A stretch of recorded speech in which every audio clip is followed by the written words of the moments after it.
आणि शिक्षक हा संकल्प करतो की आम्ही सर्व मिळून आमचे विद्यालय स्वच्छ, शिस्तबद्ध,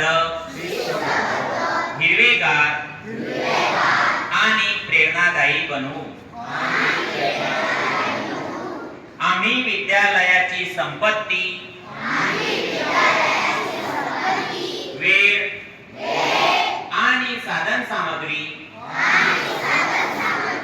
यांना राष्ट्राची संपत्ती मानून त्याचे संरक्षण करू आणि त्याचा सुयोग्य उपयोग करू।